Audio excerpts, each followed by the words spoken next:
Потрагата се уште трае по Маслар Даши и Армен Трена, двајцата косовски полицајци кои веќе втор ден се водат како исчезнати.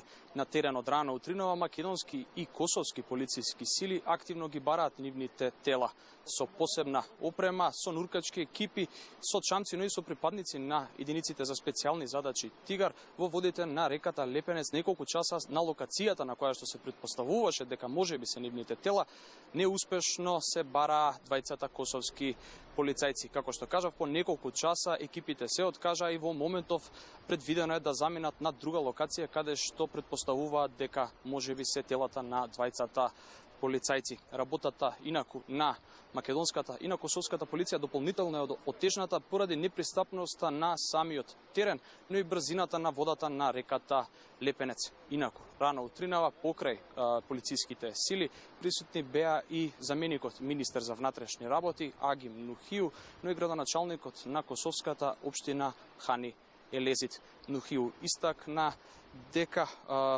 истрагата која се одвива е доказ за, како што рече, одличната соработка која имаат двете страни и изрази надеж дека телата на двајцата косовски полицајци набрзо ќе бидат пронајдени. Неколку часовната потрага на локацијата каде што се претпоставуваше пред малку заврши, како што кажав, екипите на македонската и на косовската полиција во моментов заминуваат на друга локација каде што претпоставуваат дека можеби ќе ги најдат телата на двајцата косовски полицајци. Инаку само да надополнам, покрај полициските сили на терен присутно е и голем број од локалното население кое што исто така помага во пронаѓање на двајцата косовски полицајци.